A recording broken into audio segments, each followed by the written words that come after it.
I am here with Spike, the Alpha Ginger Carlyle, fighting Yoshinori Horie at RIZIN 44 on September 24th in Saitama, Japan, the Saitama Super Arena. Going to be a good one. First of all, Spike, you're in Japan now, just made the trip out. How is everything ahead of this one? Oh, it's great. The jet lag's been a little gnarly, but I've just was able to sleep in finally to 8 a.m. I've been waking up at like 3 or 4, so finally got a decent night, full rest. It is the land of the rising sun. It gets up real early there. I remember that myself. Your dream for years was to fight in Japan. You talked about it pretty openly. What's the dream versus reality like of actually being able to do it now? Man, the dream versus the reality. That's a great question. I would say the reality is better than the dream. This is everything I hoped for, and I love it. I love it over here in Japan. I think you just said you've been here, and it is the land of the rising sun. At like 5 a.m., the sun's up, but it's awesome, man. I love it over here. The people, the culture, the martial arts scene, it's amazing. It's exactly where I want to be. Well, it's very cool. I actually spent a year and a half in Japan in my younger days, and it was an amazing experience. So I'm very Well, jealous that you get to go there right now because I am not there. But, yeah. obviously you're there for a purpose. You've got a fight coming up, and let's start with that. Yoshinori Horie, I think some Western fans might know him. He did have the one fight in the UFC, and then obviously he is with RIZIN now, as you are yourself. What are you expecting in this one? What do you expect to see from him? So like you said, he was in the UFC for a brief stint. As far as what I'm expecting to see from him, I think his background is Goju Ryu karate style, so he's a striker. So I definitely know he's going to be, probably fight very patiently and look to land those sniping blows. You came up obviously through the UFC, through LFA, through Bellator, and then you go over to Japan and you have that different rule set. You've got, first of all, you got the ropes instead of the cage, so there's no cage wrestling. You've got the stomps, you've got the knees to the ground and opponent. How much does the rule set change things here?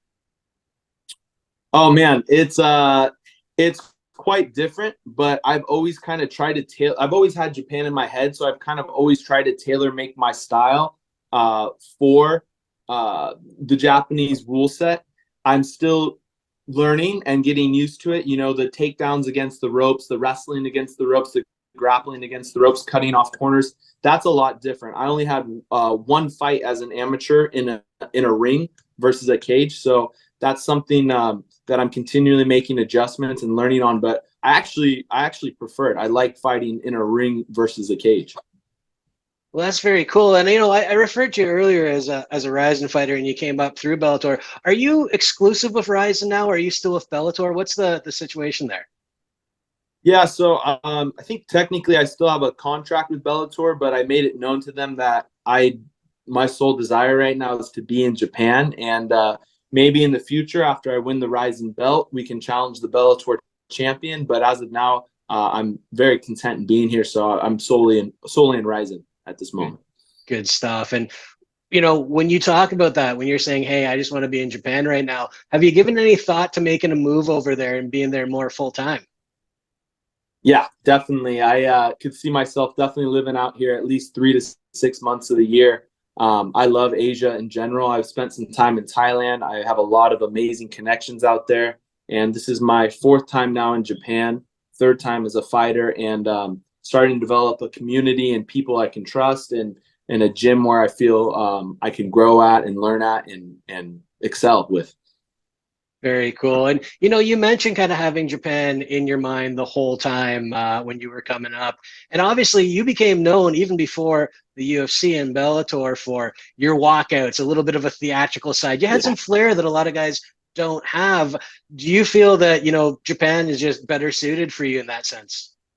Oh yeah, like I said, I was 15 watching these fights in Pride, and like that's what I want to be when I grow up. So the entertainment factor, everything. I've been doing walkouts since I was an amateur, and we're putting on a show. I'm not just a fighter; I'm an entertainer, and I'm going to give a spectacular spectacle to everyone. That's a very cool statement. I talked to Impa Kasanganay recently, who said he doesn't like the idea of being a performer because he takes it as more of a pure sport.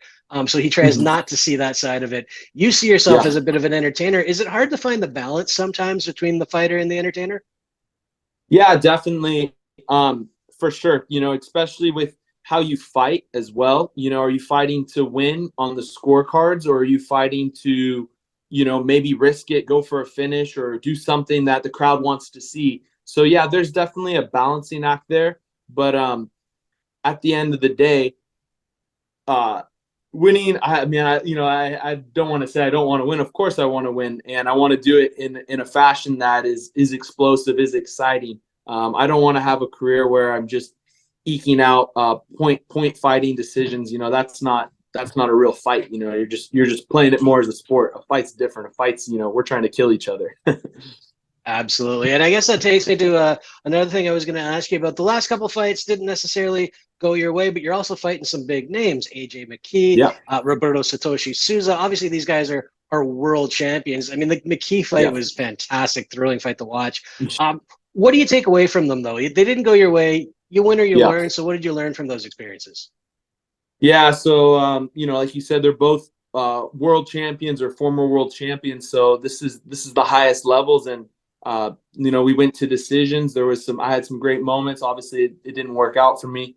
Um, Definitely with the McKee fight, there was some things maybe in my personal life leading up to it that gave forward to a performance that wasn't where I would like it to be. I think I could definitely win if I had a rematch and fought a little more intelligent, you know, not fought more professional. You know, I think I rocked him in the first 10 or 15 seconds and just put my head down, went rock and sock 'em robots and blew my wad. So that's not fighting. You know, when you're fighting the guys at the highest levels, you're not going to be able to just get them out there so quickly. You know, you want to, but you have to be more tactical, more professional. And so I definitely learned to be a lot more professional.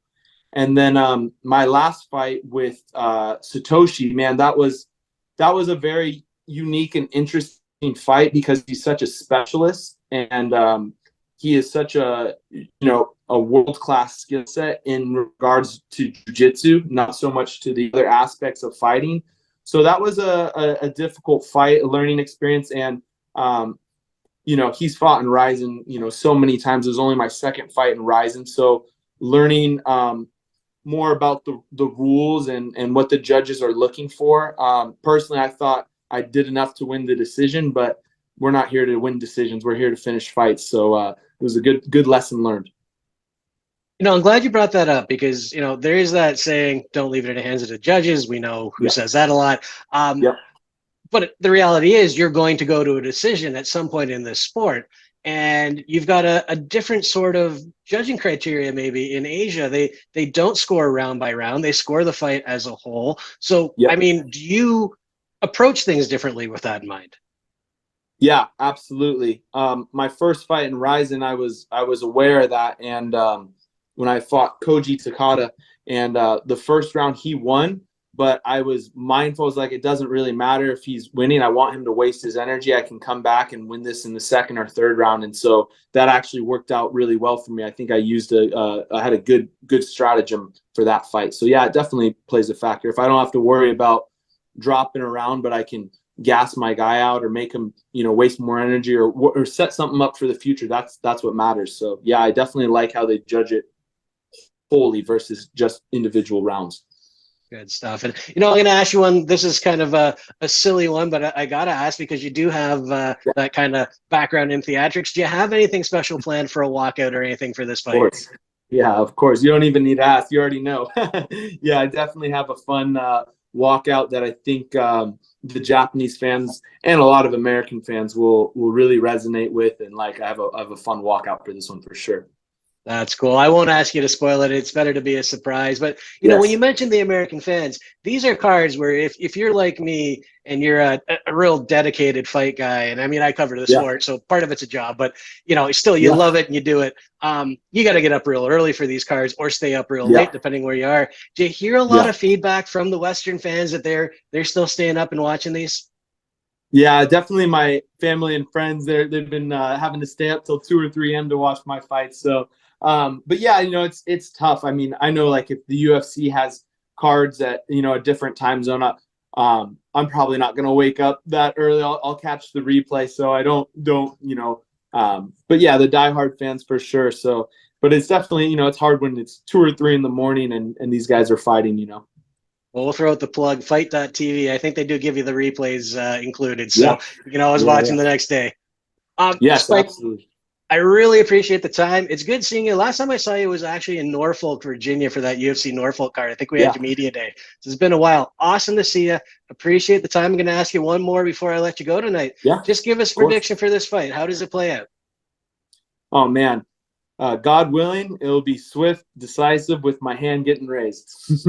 Perfect, man. Good stuff. Best of luck in the fight. RIZIN 44. Spike, have a great day. No luck needed. Thank you so much, Jay. Appreciate it. Have a You're wonderful welcome. rest of the day. See ya. Have a good one, man.